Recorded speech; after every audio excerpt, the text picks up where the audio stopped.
It happened again. It happened again. What, you may ask? One of my clients, no, he didn't break no contact. Much worse. He heard from his ex, and instead of telling me, he thought, okay, that's it. Don't need Lucia anymore. All is well. My ex is back. Yeah, no, not really. See, most people think that the hardest part of no contact is the silence, the waiting, the uncertainty, the fear that their ex is going to forget them. That's not the real danger. The most dangerous part of no contact is what happens actually when it starts working, when your ex finally reaches out, when they show interest again, or say that they want to try. That's when most people lose everything they've built. The second the ex throws them a bone, they abandon the strategy and they chase the high. It's like the emotional version of breaking a fast with junk food. They undo all the progress because they think that reconnection means mission accomplished. Nope, not always. So today I'm going to explain exactly what happens and how to make sure that you don't blow it like my client did. Hi, this is Lucia with The Art of Love. I'm a dating and relationship expert specializing in helping you get your ex back or to get over your ex. And welcome back, my beautiful no contact army. Have you been a good little soldier?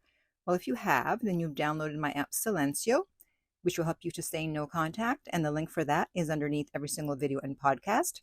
And if you too would like to join our army, just hit the subscribe button and the bell notification and you're in. And to read our manual, go to nocontactsecrets.com where you can read 2 free chapters before you purchase the book. And the link to that, of course, is also underneath every single video and podcast.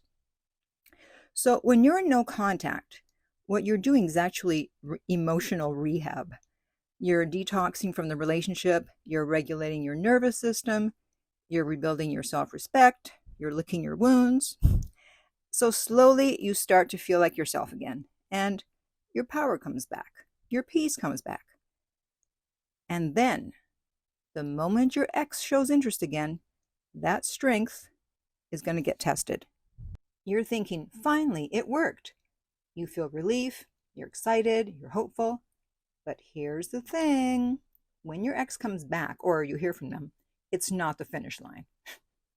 It's actually the most fragile stage of all because they're not coming back out of certainty. They're coming back out of curiosity, nostalgia, maybe even emotional confusion. And that's where many people fail. So let me read his text to me. He goes, I know it's been a while. Yeah, it has. And when my clients disappear, I know that one of 2 things happens. Either they haven't heard from their ex, so nothing is happening at all, so there's no need to check in with me. Or they heard from their ex and they decided, yeah, I can take over from here. Don't need Lucia. Sure. Continuing, she wanted to try again. We talked and saw each other for a few weeks. Then she got triggered again when I expressed my boundaries and set standards, so she left again. Everything seemed to be going so well. Well, yeah, it was only 2 weeks. She was telling me she missed me, she wanted to be with me, and sometimes she even said she loved me, including when she broke up with me again. Yeah, whatever, blah, blah, blah, words. I don't care what anyone says when they come back. Everyone keeps falling for words. I want action, not words. So this is what happens when someone abandons the process too early. They think that their ex wanting to try again means that their work is done. No, the real work is about to begin. You know, it's like a marathon. You've spent months pushing through pain, exhaustion, doubt, and you can finally see the finish line. But then you spot your ex standing on the sidelines and they're clapping. And so instead of finishing the race, instead of finishing the marathon, you leave the track and you run towards them. You don't cross the finish line. You don't get a medal. And then when they stop clapping, there you are, left off the track, drained, disappointed, and wondering how the heck you lost everything again, everything that you worked for in a single moment. That's what happens emotionally You give up your progress for a quick hit of validation. And that's exactly why you blow it. Do not leave the track for validation. Because the moment you hear from your ex, your logic shuts off and your nervous system takes over. So please keep that in mind. You are not thinking logically when you hear from your ex, because you spent weeks, probably months, in survival mode. You were trying to regulate, you're trying to detach. And then when that text or call finally comes in, your brain is flooded with dopamine, oxytocin, adrenaline. So it's like the emotional equivalent of a drug hit after withdrawal. You're like a junkie and you're being offered a hit and you're going to take it because that stops the pain for a second. So you feel hopeful again. You feel relief. You feel like you're in control. And that's why he stopped coaching with me, because I represent discipline, boundaries, self-respect, patience, strategy, and the X represents instant relief. So guess which one people are going to choose? So your attachment system is reactivating because the silence forced you into withdrawal. And then when your X appears, your body reads it as danger over, connection restored. And so you quickly drop your guard and you run towards the source of comfort, not because it's smart, but because it feels safe. And you're mistaking temporary validation for reconciliation. You think that contact means progress. It's not. It's just access. But that tiny bit of reassurance tricks you into believing it's working. So you abandon the strategy that made your ex reach out. You're trying to escape uncertainty. I get it. No contact is hell. I did a video of that topic.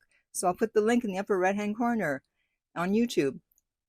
And every day that you are silent, you're building pressure. And then when the ex returns, it's like, you can breathe again. It's a release. So you rush in just to make that anxiety stop, even if it means that you're sabotaging everything. And this is why my clients disappear when they hear from their ex. They stop looking for guidance from me. They don't see it as valuable once they think that they're quote unquote winning. They came to me for clarity when they were in pain. And once they think they've turned the corner, they go back to their old habits, thinking that, oh, they can handle it alone. Love's going to fix it. The work's done. Sure. So I used to think that, oh, they abandoned me. But then I realized, you know what?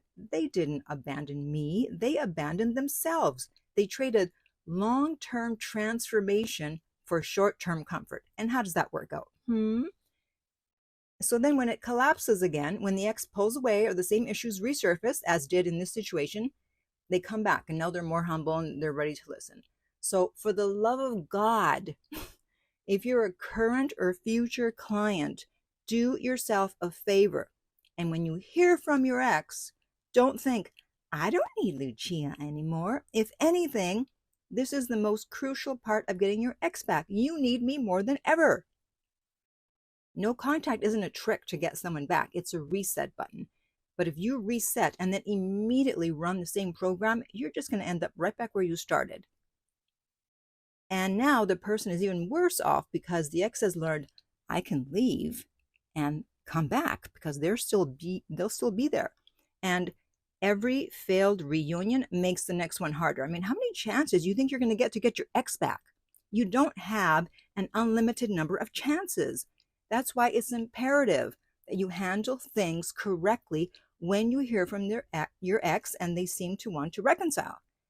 When your ex comes back, it's not a reward. It's a test of whether you've changed, whether you can stay grounded, whether your boundaries are real or just something that you talk about. And if you rush in and forget everything that you learned, you failed. You failed the test. But if you stay calm and you keep your standards, then that's when respect starts to rebuild.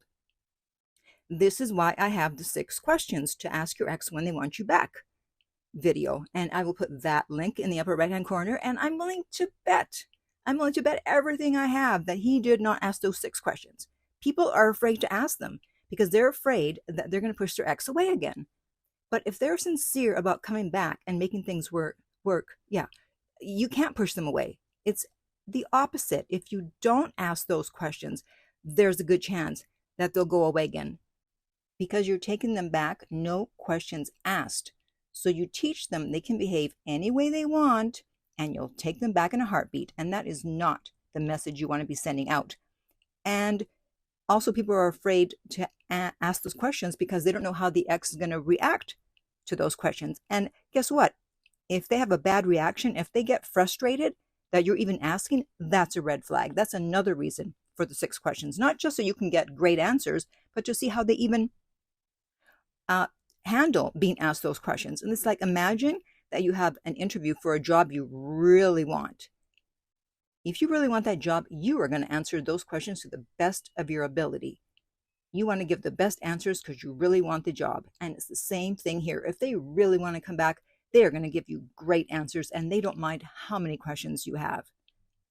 So if your ex reaches out, here's what to do instead of messing things up. First of all, don't celebrate, not yet, observe. Their message isn't a guarantee, it's just a signal. Next, you match their energy, not their emotion. So be calm, neutral, warm, but not overeager. Don't rush the meetup. Let them earn it through their consistent communication. Keep your boundaries. And if expressing them triggers your ex again, that's your answer. They're still not ready. It means you didn't lose them, you revealed them. So remember, the most dangerous part of no contact is not the silence. It's when the silence starts working. That's when people lose themselves and undo everything they fought for. Your goal isn't just to get your ex back. It's to get them back correctly so they don't pull away again when they get triggered. Okay? So now I want to hear from you. How long have you been in no contact, and how is it going? And if you would like my help to get your ex back, I will take you on as a client as long as you promise not to disappear the second your ex shows up. Link to that is underneath every single video and podcast. It's theartoflove.net/coaching. If you found this video helpful, please hit the subscribe button so you don't miss future videos. If you are listening to this as a podcast, also hit the subscribe button so you don't miss future episodes. And finally, remember, love inspires, empowers, uplifts, and enlightens.